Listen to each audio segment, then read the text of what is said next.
My name is Danny Houghton. I'm joined with Claire Buchanan, my co-host, and today we have a special guest, Dylan Cummings.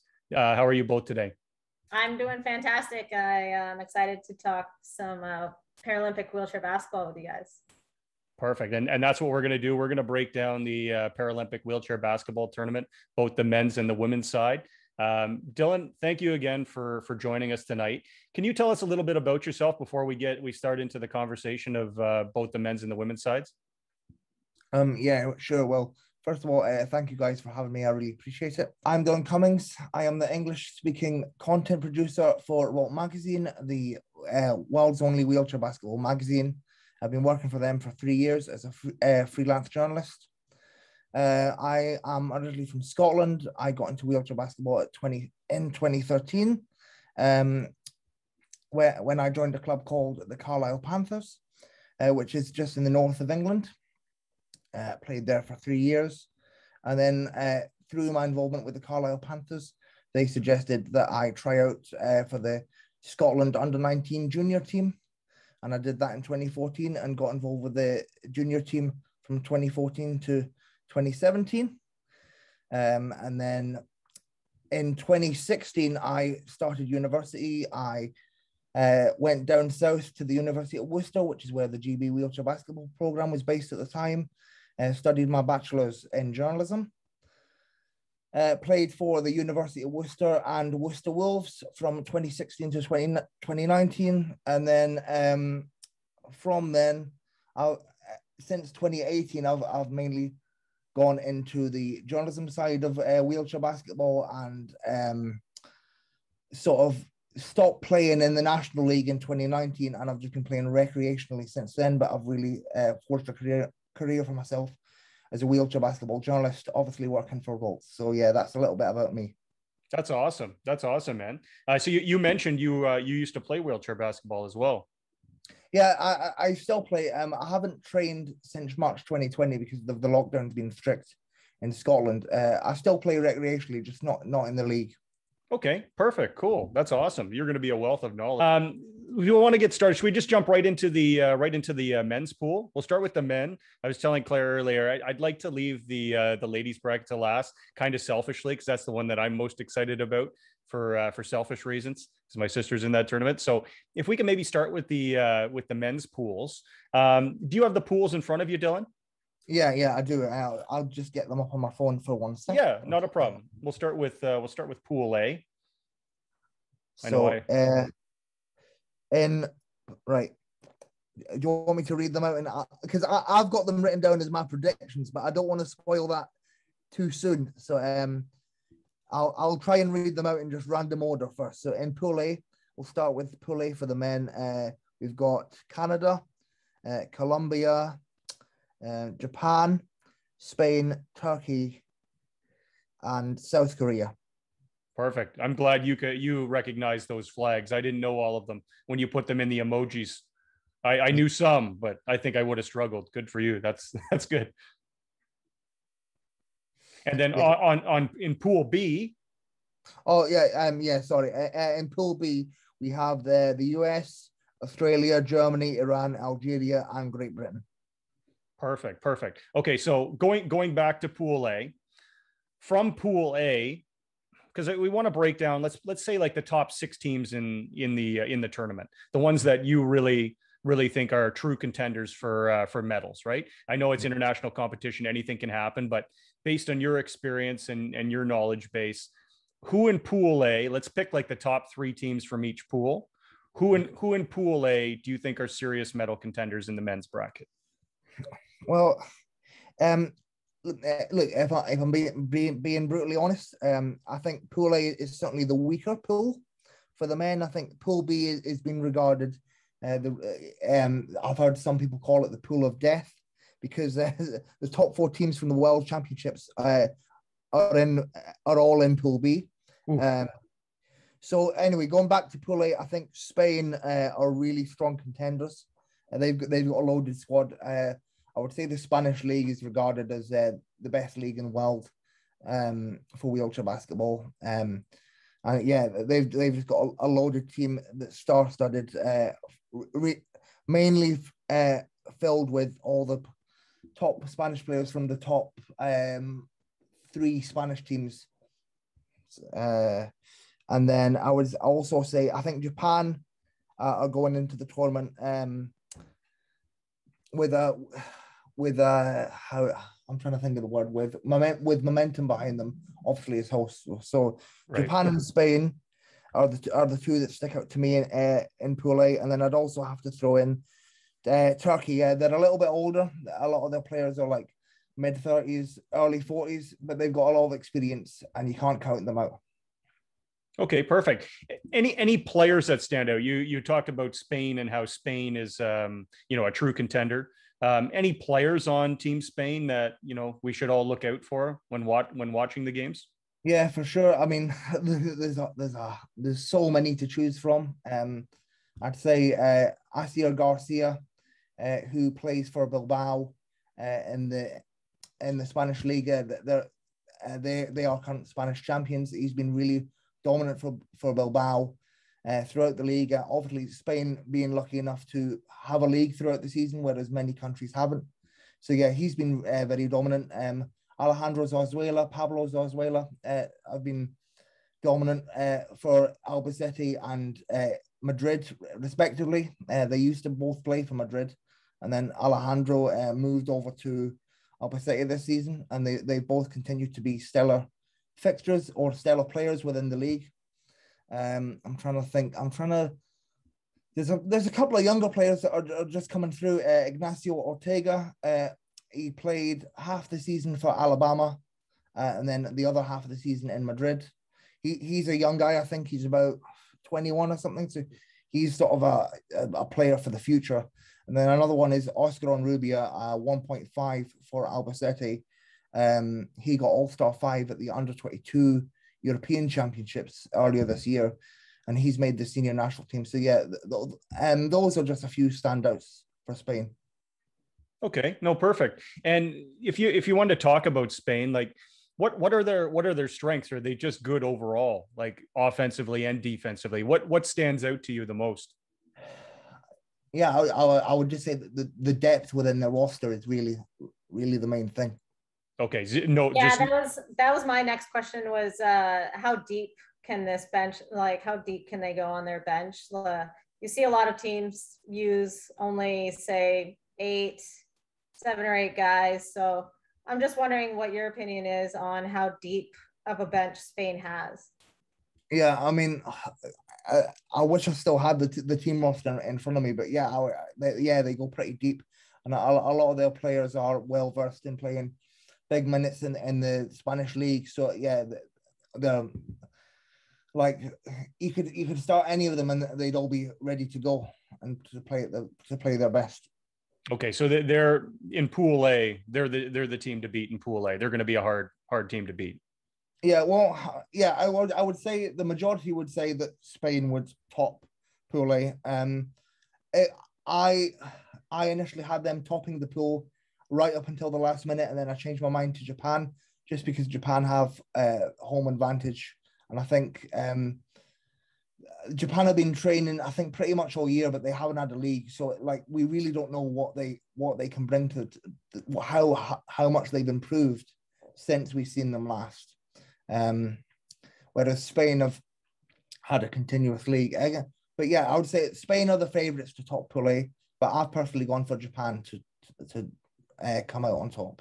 And that's a good point. I wanted to talk about that. So when's the last time that all these teams have competed? I want to say it was probably a year and a half ago, like internationally, due to COVID-19. It's probably been about a year and a half. It was probably Hamburg, I would say, yeah. Now, I'm trying to think. I know the African teams had the qualifiers in March 2020, right, like 2 weeks before the pandemic. The teams from the Asia Oceania, I think they had their qualifiers was in December 2019, and then the Para-Pan Am and the Europeans was in the summer of 2019. So yeah, it's roughly been about 2 years since we've seen them compete internationally. Wow, that's going to be an adjustment, I guess, for all the teams, right? Because none of these teams have seen each other for a year and a half, and it's one thing, you know, some countries have probably had looser restrictions than others, right, when it comes to COVID-19, and some have probably competed or at least practiced together as a full squad, where some of the other countries may not have, right? Like, I can only speak for the Canadian team. I know on the women's side anyway, they haven't been able to compete or to practice as a full squad, right? And I'm sure the Canadian men are the same thing. How many of these other teams, you know, have or haven't been able to even practice amongst each other, right? So going into this tournament, I'm sure that's just a whole other wrinkle to throw in there, right? That all these teams are going to have to sort of figure out on the fly. Yeah, exactly. And I think that's really the biggest unknown is, like, we don't know how the pandemic has impacted these various teams. Like, for example, players could have said, right, it's lockdown. Let's just take the foot off the gas and let's see how things go. Or some players might be motivated by the lockdown and gone trained even harder, or, you know, a various mix in between. You know, there's been a lot of uncertainty. People don't know how, up until recently, there wasn't really any. People were still unsure as to whether the games were going to go ahead or not. So it's really it's a lot of uncertainty. Yeah, it's going to be a really interesting tournament. Okay, so you've talked a bit about Japan. You've talked a bit about Spain. What was the other team that you mentioned in Pool A? It was Turkey. Turkey, yeah. Turkey. Mm-hmm. Can you speak a little bit about Turkey, their strengths, weaknesses, and maybe some of the players to watch out for? Yeah, sure. And Turkey have been in a slightly different situation. So their league started in April, and they played 3 rounds in like 2-week blocks. So they played, I think, like for 2 weeks, but they played a game every day, and then they had a break for a month, and then they played another round, a game every day, and then a break. So it's they've how would I explain it? So they've had a shorter league season, but the league season that they did have, it's been full. When they started, it's been in full motion. So, like, players that have been accustomed to, you know, like much like the Paralympics, you know, playing the game every day and being in that mindset, sort of. I didn't explain that properly, but you get what I mean. So Turkey, like I say, they have a few veteran players. So Ismail R, the 1.5, he's an excellent pick and roll player. Works a brilliant 2-man game with Oscar Gerbalak, their center. And they've been working probably the most iconic 2-man game in wheelchair basketball for over a decade now. Like, Gerbalak just has he has great vision of the court, and whenever he sees Ishmael inside, he always gives him a pinpoint pass, and Ishmael always finishes inside. Ishmael, a great low point player. Gerbalak, one of the iconic, probably the heart and soul of Turkey, I would say. And then Ferit Gumas, who's come back to the national team, I think, within the last year. And so those 3 really stand out. They're really the veteran players. I suppose you could say that, you know, they are getting on in years, but then again, they've also got that experience. So, right, that mix. So we have to bring up Canada. They're in that pool. I don't like what I've been hearing so far about all these other countries just being so good. What's the Canadian men's chances? Be honest. You gotta be honest. Don't sugarcoat it for us. I've got to be honest, and I hope people appreciate me being honest. Like, I don't mean to cause, you know, hopefully the people don't watch this and get offended. No. That's what this is, man. It's honesty. It's brutal honesty and truth. You know what you're talking about. So these are just my this is just my opinion. So, I mean, obviously, look, Canada, they have the greatest of all time, Patrick Anderson. He's still one of the best ever to play the game. So you can never count him out. And I think that they'll reach the quarterfinal, but I just think Pool B, whoever they match up against in Pool B, which will either be, you know, Germany, in my opinion, Germany, GB, USA, or Australia. I think that's just going to be too strong for them. But they have got some great players. You know, Pat Anderson, obviously, like I said, regarded as the greatest of all time. Nick Gonchin, who's been around the game since he was a kid. And then, some really good bigs like Colin Higgins is another one. I'm trying to think. I hope I'm not missing anybody out. But yeah, there are 4 or 5 really stand out. So Colin, Nick, and Pat. Yeah, but I think, like I say, they're going to struggle against the teams in the other pool, if I'm being honest. Yeah, no, and we appreciate your honesty, right? Like you know what you're talking about. You study wheelchair basketball, you watch wheelchair basketball. I appreciate the honesty, and I think the viewers would appreciate the honesty as well. Because this is a Canadian podcast, we did kind of want to talk a little bit more about the Canadian teams, if you will, before we get into Pool B, the pool of death.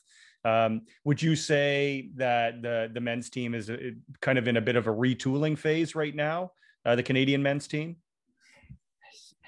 It's kind of hard to say because, like, I'll be honest, I haven't really seen or watched, other than obviously Pat played in Turkey this season, so I've seen some of his games, but other than Pat playing for Galatasaray, I haven't really seen many other Canadian players play on the men's side. So yeah, I don't know. I don't want to comment on what I don't know because I think that's quite obnoxious. But yeah, so sorry for that cop-out answer there. No, I totally understand. Hey, these guys haven't played in a year and a half, right? So it's going to be very difficult. I think that's what it is. All the European teams, they just have that ability to keep playing and keep training at competition level with having all those leagues overseas. And just here in Canada, we just don't have those opportunities. And I think that's no fault of our own, but that's where Canada's falling short, is just the extra reps of competition level basketball.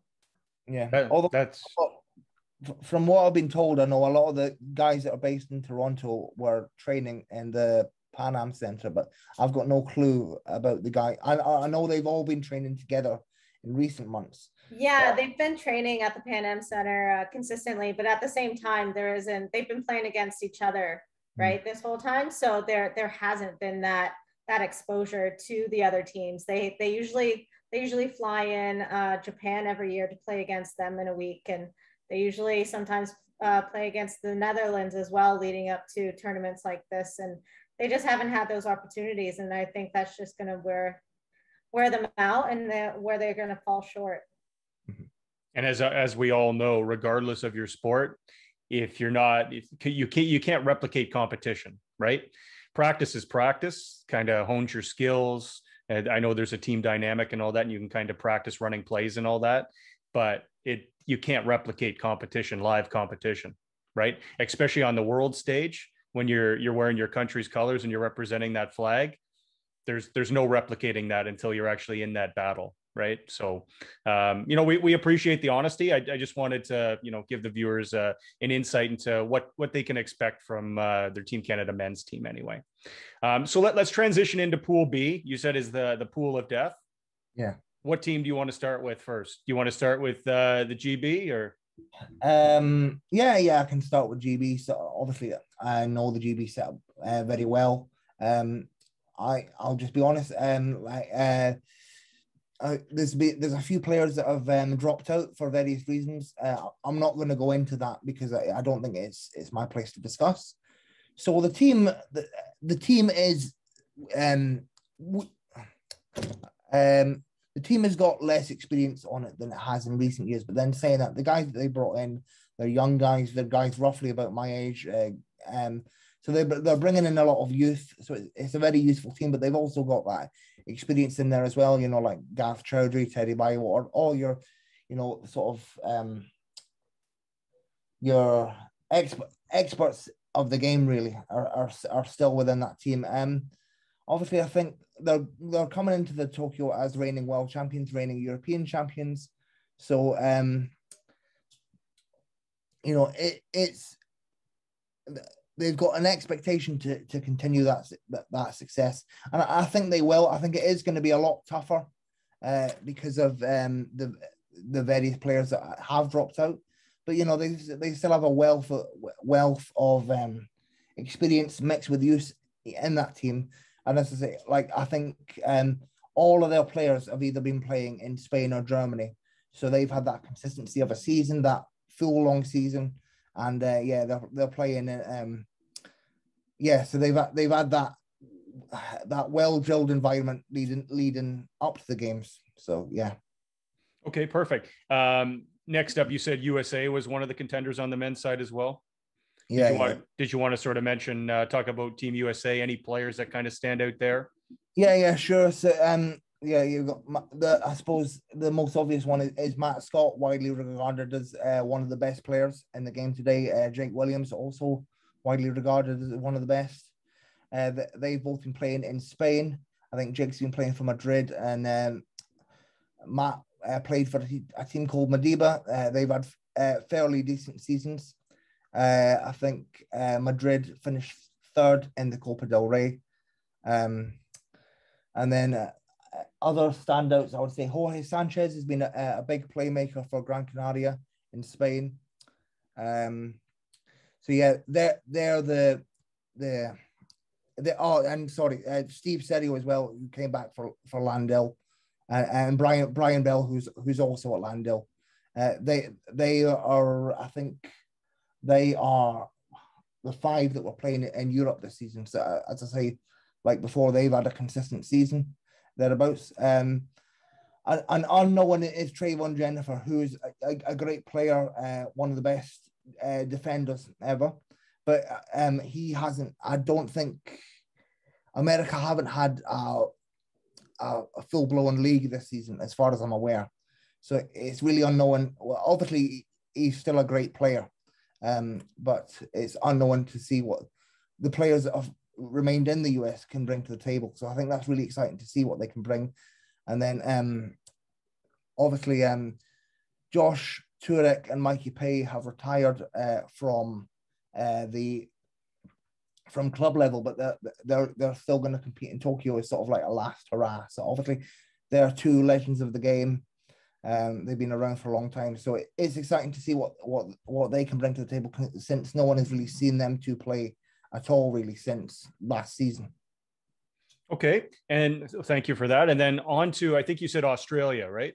Australia, yeah. Australia was the sort of the third best team, or one of the top contenders as well in the tournament. Mm-hmm. Did you want to speak a little bit about Australia, please, and thank you? Yeah, sure. So like I say, they've had a few players play in Europe. Yannick Blair has played in Spain for Bilbao. They're reigning Spanish champions. Bill Latham has played for Madrid. Michael Oprence has played for Landil, who are the Champions Cup winners. So as I say, I don't want to sound like I keep repeating myself, but they've had that stableness of having that full season. And then they've got legends of the game like Sean Norris. Young stuff like Tom O'Neill Thorne, who are really, really effective mid-pointers. But as I say, Australia did have a league towards, I think their league starts in like June. So they've managed to have a league this season, but I've not managed to see much of it. But yeah, I think for the players that I haven't seen play in Europe, I think it's going to be really exciting to see what they bring to the table. Perfect. Okay, so we've discussed, besides Canada, and we won't get into that, but we've mentioned the top 6 teams in the tournament. You've kind of broken them down. You've mentioned some of the top players and why you think that they're going to be successful.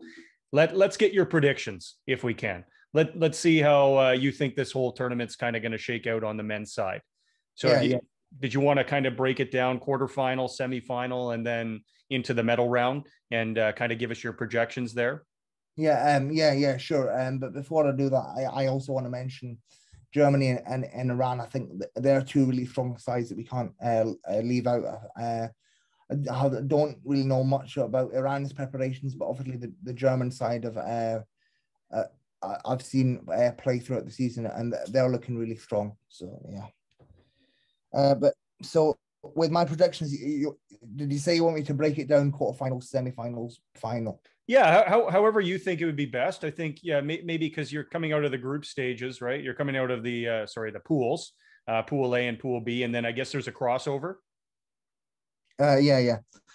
So quarterfinal 1, I've got Japan against Germany, with Germany going over. Quarterfinal 2, I've got GB against Canada.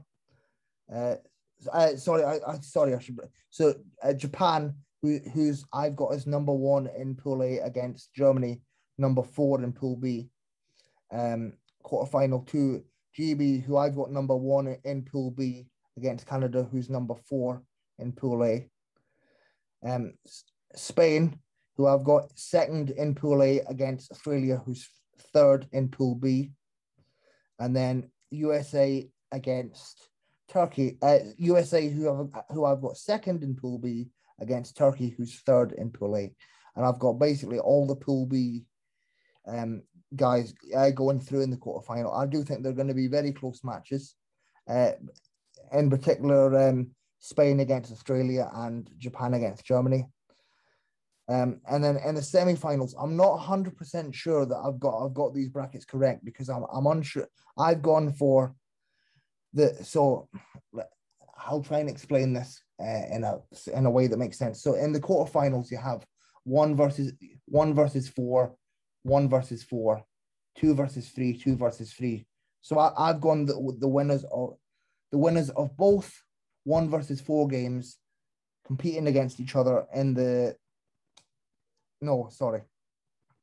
It's difficult to explain how I've done this. Yeah, no problem. I totally understand. Sometimes it's hard to predict how the crossover is going to happen, because a lot of it is like dependent on seeding too, right? Yeah, so if like the 1 seed wins and then like a 3 seed wins, obviously the 1 seed is going to get the advantage of playing the lesser seed in the next round, right? That's the whole purpose of winning your pool and your bracket. That's one of the advantages, right? So don't worry about that. Just it kind of gives the viewers the sort of breakdown of who you think's going to medal, right? So, some of this may change. It's hard, right? It's hard to predict it, but just based on your knowledge base. But based on my knowledge, and it could go completely the other way. Like we say, we don't know how COVID is going to impact this tournament. So anyway, I'll if you just want to edit that bit about me stumbling about explaining the rounds, because it's just confusing. But anyway, so in the semi-finals, I've got the US against Germany and Great Britain against Australia. I thought with the US and GB winning both and advancing to the final, I think they're going to be 2 amazing semi-finals. I'd say US have the edge over Germany, but Great Britain against Australia will be a semi-final for the ages, because 2 teams are going into it really strong. And it's just, I would say unpredictability comes to mind when I think about that match. And then for the bronze medal, I've got Germany against Australia. Again, a game really anyone could win. Like Germany have the height advantage in that match, but I'd say Australia have the speed advantage. And then into the gold medal game, I've got a rematch of the 2018 Worlds Final, GB against the US. And like, if I'm honest, I think I would say a lot of people have the US as the favourites to win, but obviously, my heart, I've got to go with my boys, GB. So hometown boys.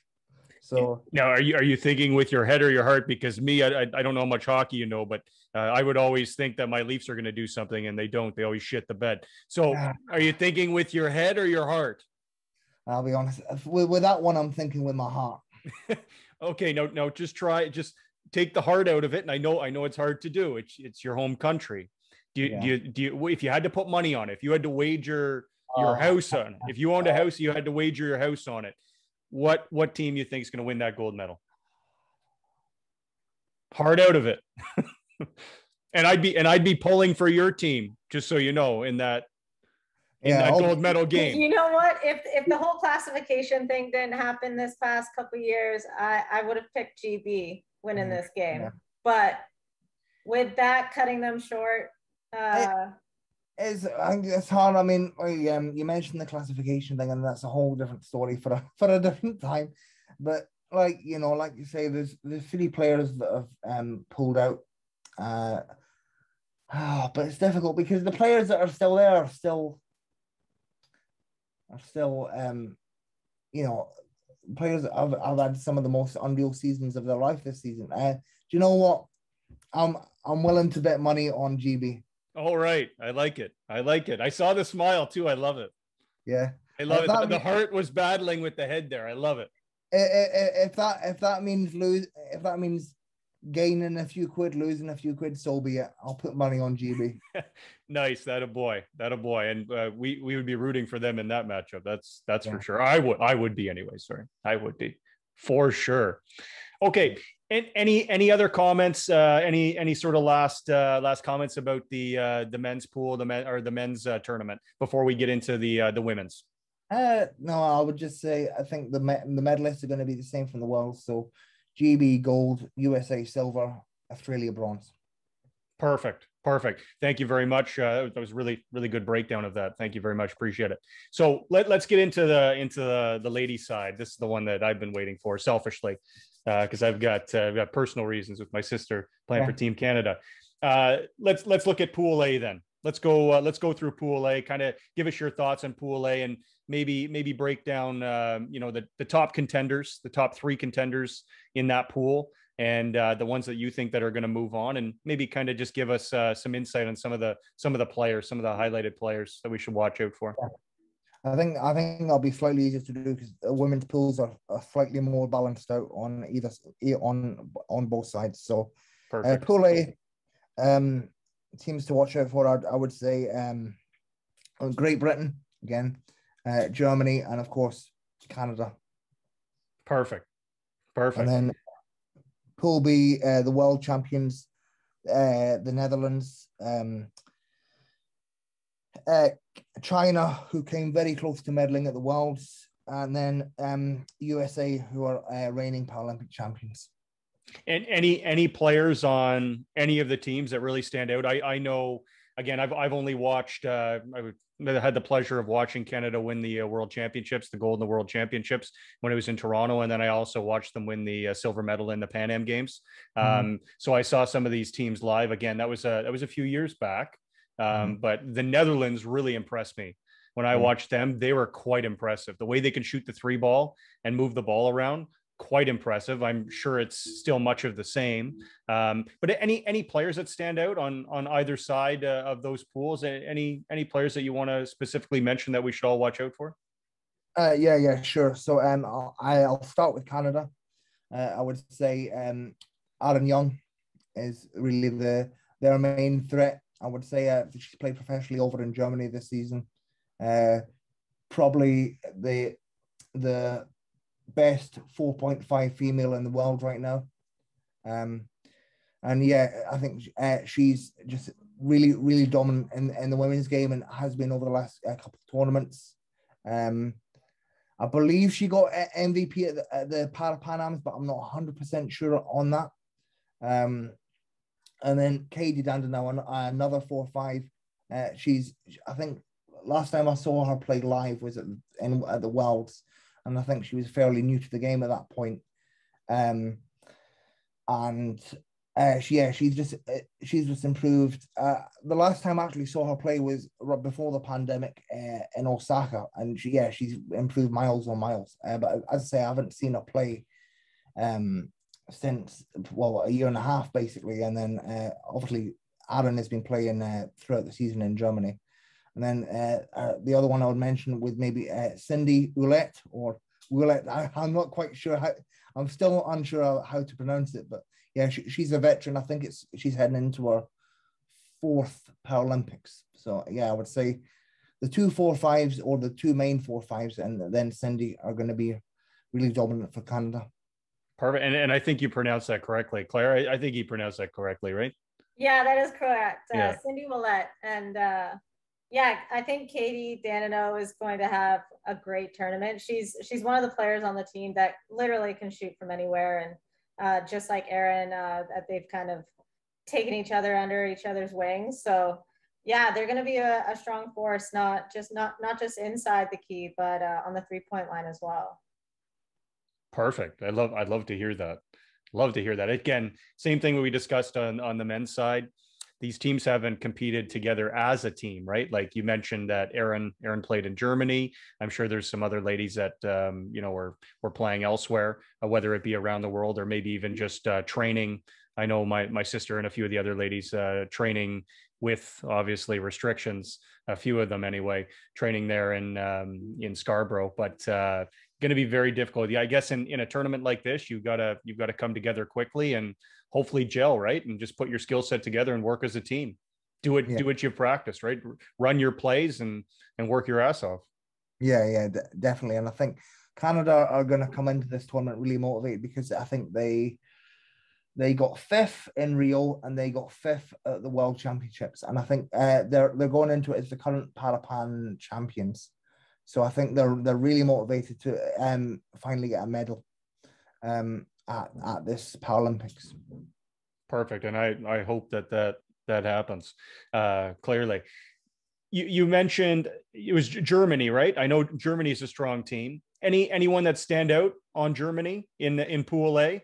Yeah, Germany. I would say Mareike Miller and Kate Lang. They're two big 4-5s, really dominant for their side.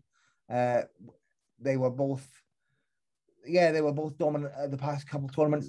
Specifically, from what I can remember, in the Euros, I was there live commentating on the games, and they were really dominant throughout. And like I mentioned before, they've both played in the German league this season as well. So, Mareike's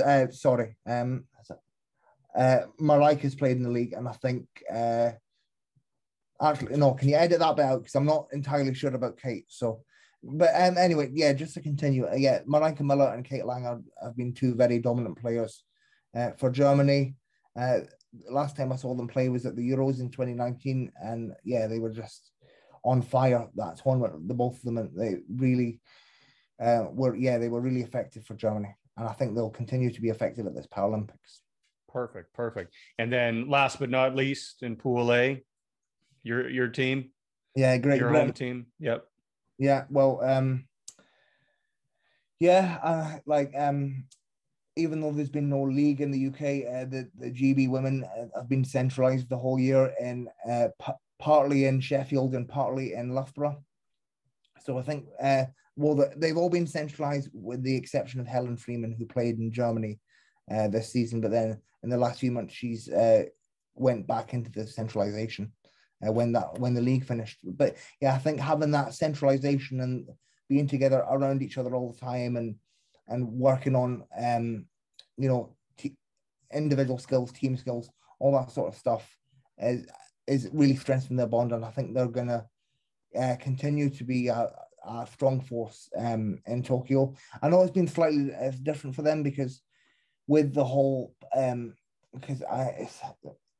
how would I explain this?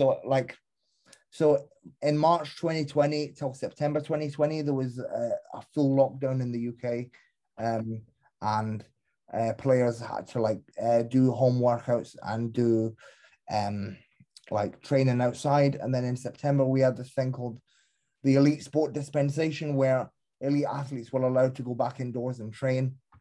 But it's been like a gradual build. Like at first, they were training individually, then in pairs, then in groups of 4, and all that sort of stuff. And they were back training together as a team now. So obviously they haven't been training together throughout that whole period, but I think working on their fundamentals and individual skills has also helped them a lot preparing for this tournament.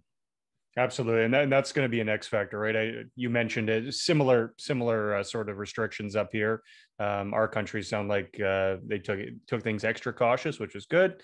But some of the other countries maybe a little less so. So maybe they've had a little bit more time to gel together and practice as an actual squad, which is a bit of an advantage. But again, you're there to represent your country. You compete your ass off. You work your ass off, and that's all you could do is go out there and battle. They all know how to play basketball, right? They're all good. They're at that level. So time to just go out and compete, work your ass off. Yeah, sure. For sure. Definitely.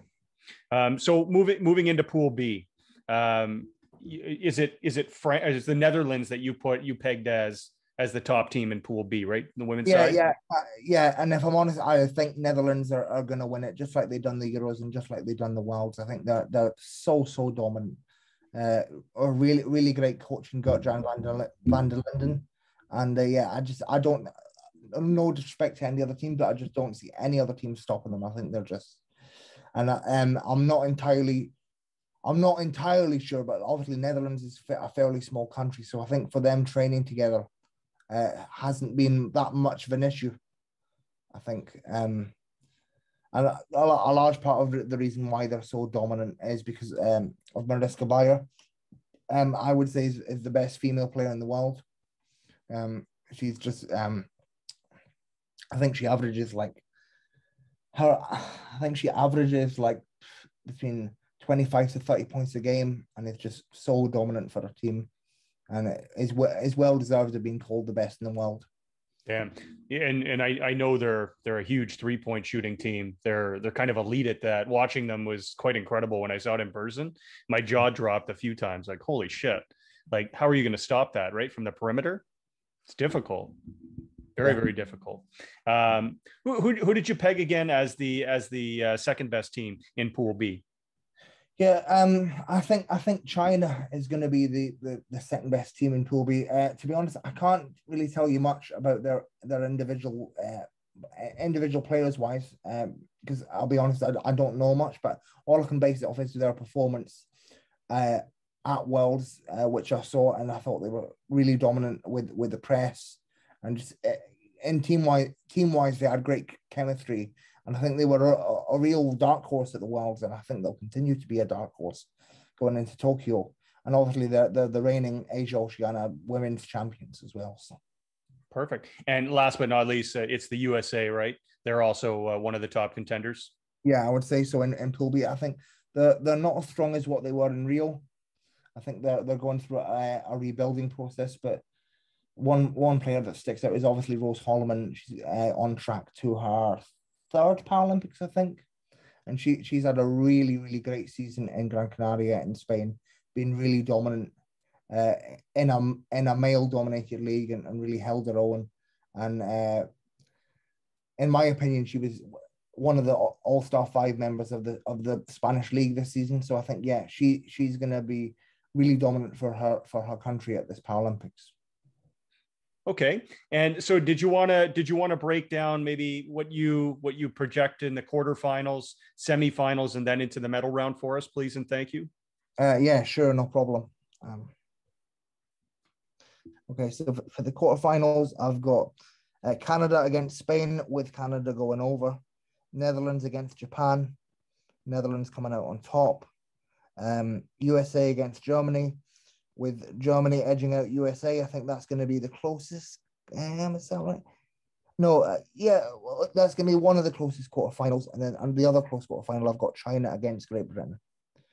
And then going into the semis, I've got Canada against Germany, which really could go either way. And then Netherlands against China, which I think Netherlands will come out on top. Like I said earlier, I don't see anyone beating the Netherlands. And then bronze medal game, I've got Germany against China again. Could go either way. But I've got China coming out on top. I think they lost to Germany by 1 at the World Championships bronze medal game, and I think they've made. Well, I don't know, but like I would imagine that they've made steps on how to improve on that performance. So I've got China winning the bronze medal, and then for the gold, I've got Netherlands against Canada, and I think Canada will put up a great fight. But in the end, I see Netherlands coming out on top and continuing to be a dominant force within the women's game. I really hope you're right, Dylan. What just makes me nervous is the lack of competition, right? And not playing the competition. Again, we're going to beat a dead horse here, talking about it over and over. And a lot of these teams are experiencing that, right? And I guess it's the most unique tournament, international tournament. It's right on it's on the Olympic stage too, right? The biggest stage of them all. And these teams haven't competed against each other in over a year and a half. So it's going to be very interesting. But I certainly hope you're right. I'd like a medal in that. So Yeah, well, I know we've talked about it over and over, but it really is just the uncertainty. But you know, I think at the end of the day, it makes it exciting. You know, like I'm really excited to see where it goes. I'd like to be proven wrong with a lot of my predictions, to be honest. Like, you know, a lot of people might be shocked that on the women's side, I've put GB and Germany in 5th and 4th, respectively, and a lot of people might be shocked that I don't think that see them being a medal contender. But at the end of the day, you know, teams like that could be a medal contender. It really could go either way. Absolutely. And that's the beauty of competition. And, you know, it's the times that we live in today, right? With the pandemic going on, it's going to make this on both sides, both the men and the women's sides, heated battles. They've got to gel really quickly. I know they're over there now. Hopefully the teams on both sides can, you know, gel quickly. And I think it's going to be one hell of a tournament. It's going to be a very unique tournament.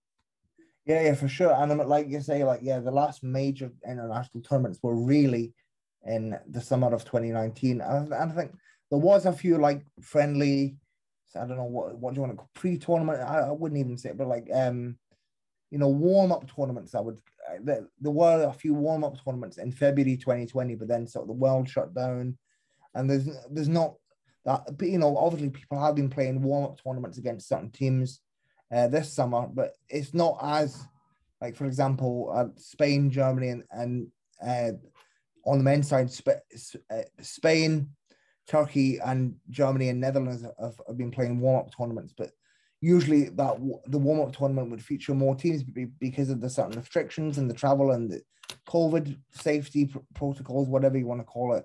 There's not been that much of an opportunity to have these warm-up tournaments. So yeah, getting a full international picture of these teams, you're looking back 2 years, and a lot can change in 2 years. So absolutely, player development, whatnot. Is there anything else that we wanted to discuss before we put a wraps on this one? I think it's a great preview into the tournament, and you know, if we all have time, maybe we could all sort of reconvene while the tournament's going on and sort of revisit sort of the play and the competition, right? Because maybe that'll change things. Could also change some of the predictions once you start to see these teams play live games for the first time in a while too, right? Yeah, for sure. I'm just excited to see everyone play. At the end of the day, like obviously there is I do want there is obviously you have your favorite players, your favorite teams, that sort of stuff. You do want to see them do well, but really I'm just excited to see everyone play, and I think it's going to be a really unpredictable tournament. Perfect. Claire, is there anything else you want to throw in there before we put a wraps on this?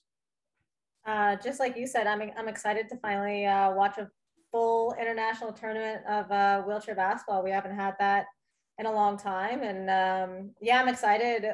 Canada looks a lot different than it did in Rio, and I'm excited to see how those new pieces gel together and what they can produce. Absolutely. I'm excited as well. I can't wait for my sister and the ladies to compete, but cheering for the men's team as well. Hopefully our country, our athletes do us proud, and you know, just compete the best that they possibly can. Thank you both for today, Dylan. We really appreciate this. You're a wealth of knowledge. It's fantastic meeting you. We appreciate you doing this. Thank you. Yeah, it's all right. And just before we go, I'd just like to say thank you to you guys. I've really enjoyed this. So yeah, thank you very much.